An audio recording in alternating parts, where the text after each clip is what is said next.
Magpi-people power po yung mga DDS sa dahig. Malamang, mga kababayan, pag nalaman ito ng ICC judges, i-request sa Dutch government, mga kababayan, na lahat ng Filipinong papuntang dahig, ibawal. O, di ba? Kasi siyempre, ayaw naman nila ng kaguluhan. Nag-people power doon yung mga DDS. Tapos may statement pa si Sara Duterte na i-jailbreak si Digong.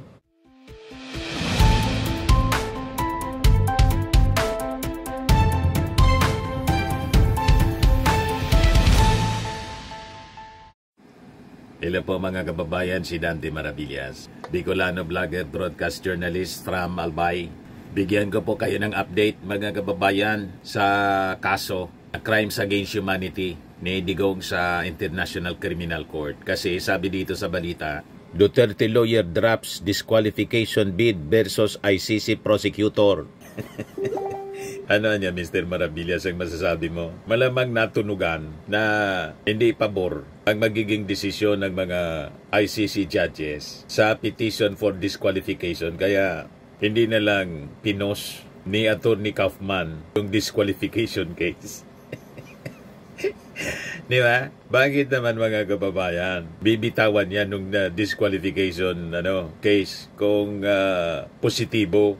Ito yung unang balita. Defense is still seeking disqualification bid versus ICC prosecutor. So ito yung latest ngayon. Hindi na daw itutuloy nila.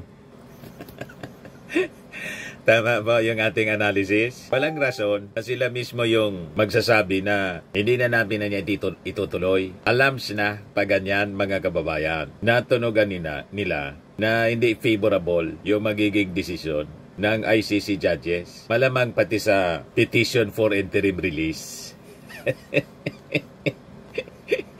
Kasi po, nakakatulong talaga po yung mga pinagagawa ng pamilya Duterte, yung mga pronouncements nila, at yung mga maisog rallies. Laking tulong para ma-deny.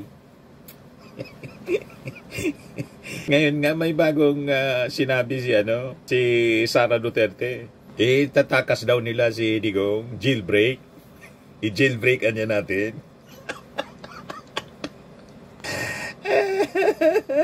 Ito yung latest na na sinabi ni Sara. Pakinggan po ninyo. Lalabas na yan si PRD. Ano na yan natin? Jailbreak na yan natin lahat.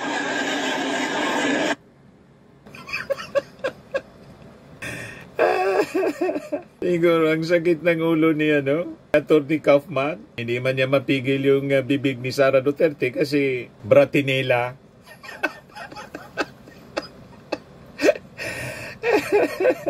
Siguradong nakarating na to sa mga judges ng ICC. Lalabas na yan si PRD. Ano na yan natin? Jailbreak na yan natin lahat. Lalabas na yan si PRRD. Jailbreak na nating lahat. Laging sakit sa ulo. Mga kababayan nito ni Kaufman. Ito nanawagan na po yung isang DDS, si Kitty Chu. Yan basahin natin. Calling Filipinos in Europe and all over the world. And those from all over the world, the US, Asia, etc., who can travel to The Hague on September 20 onwards. Somebody sent me this announcement from a group of rabid anti-Dutertes who will go to The Hague in time for PRRD's hearing. PRRD's hearing is in September 2023. They will be protesting and spreading lies and black propaganda. So, if you can go, please go. Do not let them drown out our voices. Don't let their anger be the dominant narrative. Please go to gather in love and unity. Magpi-people power po yung mga DDS sa dahig. Malamang, mga kababayan, pag nalaman ito ng ICC judges, i-request sa Dutch government, mga kababayan, na lahat ng Filipinong papuntang dahig, ibawal.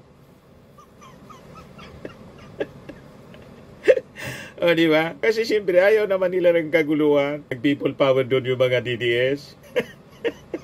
Tapos may statement pa si Sara Duterte na i-jailbreak si Digong. Ayan na. Oh, lalabas na yan si PRD. Ano na yan natin, jailbreak na yan natin lahat.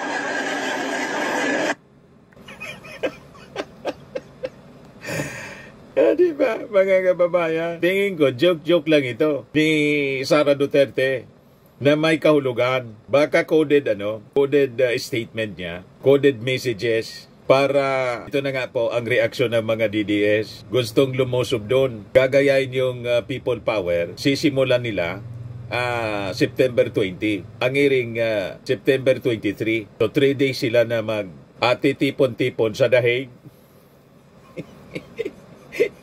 Yan mismo yung panawagan ni Kay Pichu, yung isang vlogger, mga kababayan, na umiyak doon sa hearing ng Quadcom. Yan o, sabi rito, let this day not be about us, but our gratefulness in love for PRRD. So whatever faction or group you belong to, it does not matter. On September 20 onwards, Filipinos should come together to show the world that there is more of us who love PRRD. Please go if you can. Please go if you can afford to go. There are many activities lined up to show support for PRRD. It's the most important day for him, so let's gather in unity and let's manifest goodness to the universe so it boomerangs back for PRRD. Let us gather for him. Let us pray for him. Let us unite for him. And wherever in the world you are, please pray for him. He's always been there for us, and now he needs us more than ever.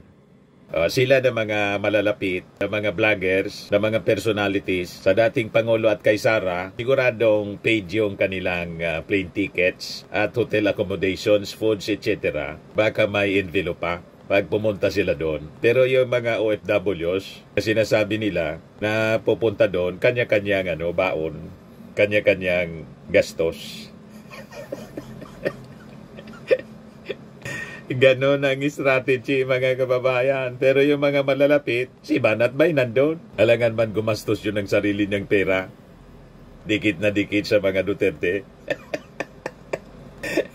Di ba, mga kababayan? So, pag ganyan, imagine yung plane tickets, hotel accommodations, tapos pagkain, plus baon, milyon-milyon ang gagastusin, mga kababayan. Talagang nakaipon ng marami. Tama po yung ating mga analysis. At makaulugan itong statement ni Sara Duterte. Plano nilang itakas, i-jailbreak. Oh, lalabas na yan si PRD. Ano na yan natin, jailbreak na yan natin lahat. Parang hindi Vice Presidente po. Umasta.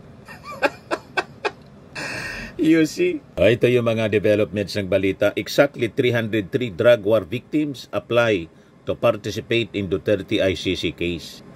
AJK victims skin ready to face Duterte at ICC confirmation hearing await ruling on participation. Vigilance urge as Duterte camp reportedly plans to delay September ICC hearing. Hindi nga lang i-delay ang plano. Sinasabi na ni Sara Duterte, jailbreak daw. Ibig sabihin, pupuwersay nila. Kaya magpapatipon ng mga tao para lusubin ang ICC detention cell. Sa pamamagitan ng people power, huhugutin nila. Pupuwersay nila si dating Pangulong Digong na i-jailbreak. Parang mission impossible na niya, Mr. Maravilla.